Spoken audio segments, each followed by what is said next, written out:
We, that broad coalition, or at least reluctant alliance of persons against woke, have reached a point that was entirely predictable, and our early victories have led us to a fracture point. Such is the nature of being herded cats coming together in a negative alliance against the bad thing pressing down on all of us. Now that the pressure has lessened, the boot to our necks no longer obstructing our carotids, we find ourselves struggling to agree on what the path forward ought to look like. This is of little wonder, as we all tend to believe, deeply, very different things. First, however, let us offer a warning that, despite the return of blood flow and the lights no longer growing dim, the boot is not yet off our necks. It's still there. It's still connected to a body. The head attached to that body has been only temporarily dissuaded from crushing our larynx. Do not lose sight of the fact that a negative alliance in resisting leftist tyranny is still both good and necessary. However, we must now discuss the matter of friendly fire and the attempts of the chronically centrist to establish no-go zones around anything that doesn't look precisely like 1990s American golden age, an age that inexorably led directly to the circumstances we have now stood together to combat for several years. We note two ways of reasonable fidelity to describe this fracture point. The first is obvious, and it comes down to faith. This fracture point might be reasonably described as secular versus Christian. As a reminder, we are discussing the right, not the left, here, so we're ignoring the left entirely for this analysis. This fracture point, understood in this manner, yields the predictable and familiar lines of engagement along such concepts as separation of church and state. But it also goes much deeper into the very mechanisms of legitimation of government. However, we will recommend that this paradigm of secular versus Christian is not, in fact, the best model for evaluating these matters. Rather, the far better model is along the lines of Athens versus Jerusalem. We intend to delve into this quite deeply in the coming episodes, but a brief explanation of this division suggests that not merely the battle, but the war itself, penetrates to the deepest levels of human understanding, belief, faith, ontology, epistemology, and that at these levels of conceptualization, all persons can be placed in either the camp of the Greeks or in the camp of Christ. Of course, nobody achieves total internal consistency and coherency in their worldview. That's simply a reality of the limited nature of man. It's also a function of history and the deep syncretism between the systems that has occurred repeatedly, but perhaps never as deeply as what occurred in Rome. Because of this, people tend to have beliefs that vary between these two systems depending on topic or context. Let's explore how this emerges and plays out by internal logic along various lines of contact in recent battles. First, let's discuss a basic truth about the nature of the major organized religions, to include that of the Christian faith. That matter is eschatology. This unusual word simply means religious beliefs in the end, whether that be end times or the end of the current age, the second coming of Christ, the 12th Imam, the age of Aquarius, and so on. This concept of eschatology necessarily introduces a telos, or a directionality in history towards this point or event. Now, it's conceivable theoretically that such an eschaton might come about suddenly, without warning, with no human input, with no signs, and so on.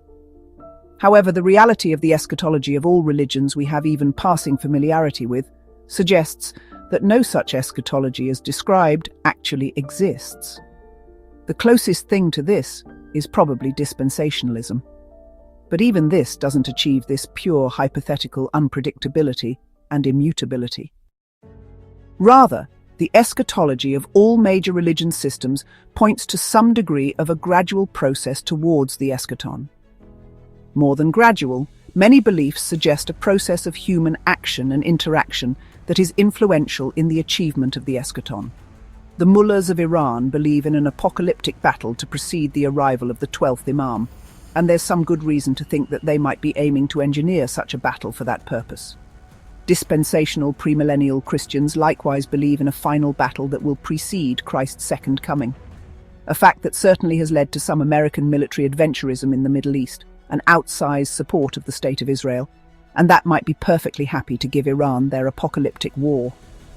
Post-millennial Christians discard the premillennial interpretation of a final battle, viewing the Book of Revelation as a historical telling of first-century events as opposed to a future prophecy, and adopt a view of Christ's earthly victory that might utilize that believer through obedience to advance his kingdom towards that eschaton.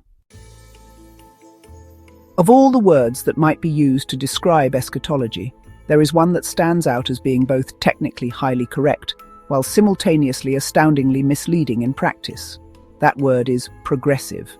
Yes, it is perfectly reasonable to say that the implications of all eschatological beliefs are progressive, as in they believe in a progression of human-mediated events in history leading to a specific end point on a technical and descriptive basis. However, the term progressive has been made famous and comprehensible in the modern Western world by the ideology of progressivism. Yes, that ideology of progressivism is in fact eschatological. And yes, the word itself does reference this belief in the human-mediated progression of history towards the eschaton. So why then is it so misleading to use and thereby conflate these various beliefs all as progressive?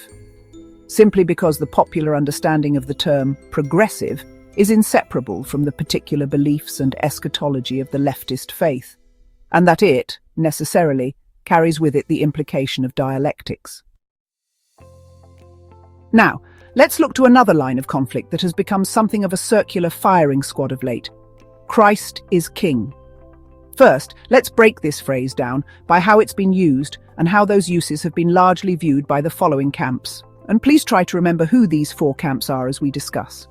We're going to backtrack just a touch by breaking this divide along secular versus Christian lines, as the higher fidelity Athens versus Jerusalem has not yet been fully established and fleshed out.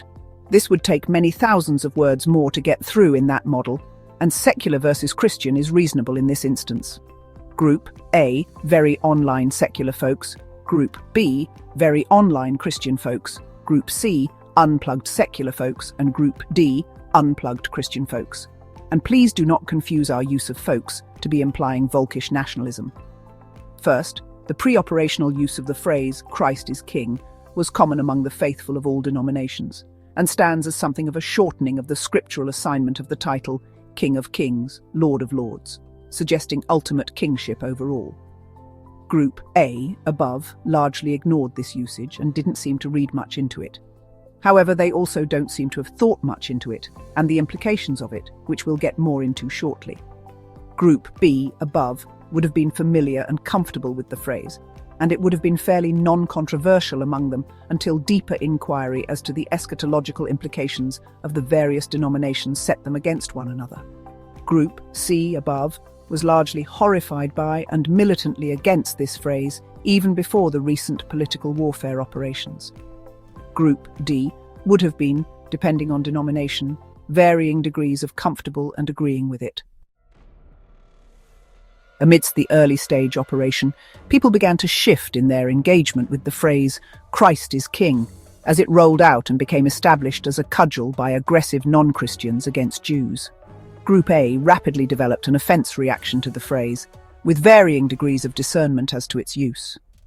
Group B was significantly divided among those who were foremost concerned with the non-Christians wielding the Lord's name in vain with this phrase, and those more concerned about the counter-reaction by the secularists who developed the offensive attack on the phrase.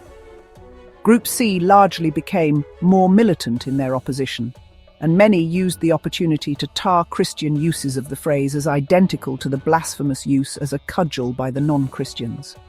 Group D, being largely out of the loop and not seeing the manner in which this operation unfolded as the phrase was co-opted by evil, largely went on the attack against Groups A and C because they saw the offensive battle against the phrase without the full context.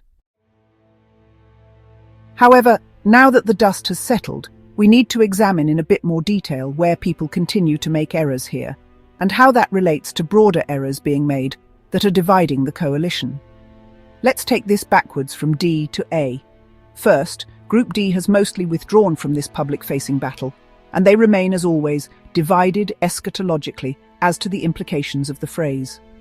There is substantial movement among certain denominations and sorts to press the phrase even harder, now that the counterattack by Groups A and C have created something of a cultural taboo around the phrase. They're not happy about this, and they're not going to take this taboo-making lying down. Second, Group C appears gleeful in their victory of taboo-making around this item culturally, and they have little desire to make any distinction between the sordid use of the term by non-Christians and the genuine, faithful use by Christians. They're quite pleased with themselves that they've established a cultural victory of sorts after years of suffering very historically rare losses. Third, Group B remains somewhat divided as to who they are most upset with, but they are largely upset by both, as the dialectic did, in fact, do its work by establishing two polar sides, by which the phrase was culturally aufheben. It took the work of both the original blasphemers and Groups A and C to achieve this. That's a major point of contention for Group B, as they largely genuinely believe that Christ is King of Kings, Lord of Lords. It's not a bumper sticker, it has implications for how to live, how to know, and why. Ontology, epistemology, and ethics. They are undertaking counter-information operations around securing their understanding of this term now. Group A, the initiator of the counter-offensive operation against the blasphemers, now find themselves very much at risk of losing the necessary distinctions and carrying the counter-offensive too far. While early battle lines were fairly clear to both this Group A and C, the situation has devolved into less radically wrong uses of the phrase "Christ is King," and a dangerous bit of mission creep by Group A. In initial operations, this was, to anyone reasonably online and having a brain and good faith, an anti-Semitic operation resulting in a dangerous increase in Jew hate among the right. However, as Group B conducts their own messaging in an attempt to normalize their own views, including the eschatological, progressive views of genuine Christian faith, they are finding that Group A has now turned their guns on them. This seems to be a matter of Group A seeking to box out any competition to their own fundamental beliefs against allies in the battle against woke. This Group A is most commonly known, though we would argue it a low-fidelity term, as the liberals. Perhaps the most fundamental characteristic uniting the thought leadership of this group is a belief in the possibility of neutrality. This is a belief that we do not hold and would and will happily dissect. However, this belief in neutrality appears to be causing this Group A to have something akin to an allergic reaction to the messaging of the Christian Group B, sensitized by the initial political warfare operation, and as they fundamentally do not view Christianity as neutral. So these ideas of Group B, even though entirely unrelated to the original anti-Semitic operation, must be vigorously opposed according to this neutral ideology of Group A. There are a litany of errors afoot, but one that we need to zoom in on a bit is the habit of persons to presume that other people think like they do and believe what they do, and that what they believe, regardless of why, must be good. Very many people appear to have become far too comfortable with their own self-assurances that these Christians they have aligned themselves with can't really believe in Christ's lordship over all things. They can't really believe that his word is perfect, totally sufficient, infallible, and applicable at all times, in all places, and to all persons. Yet that is exactly what the Christian is called to believe, and more than that, that is what every Christian is called to act like they believe. We need to remain allied against the woke threat that has hardly begun to subside as of yet.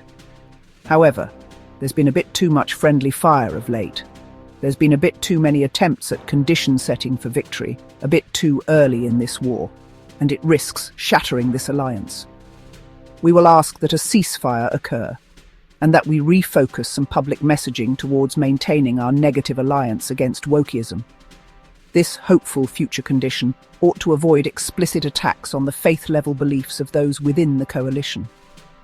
In the meantime, we will also be undertaking education and information against the errors made by all groups, and towards our own condition setting. Subscribe and join us for our next episode, as we take a scalpel, then a sledgehammer, then a scalpel again to the deep error of natural law. Later, we will examine in depth the how and why of theonomy, as coupled with spheres theology, as the only firm basis for both liberty and good governance. Counterspell Group.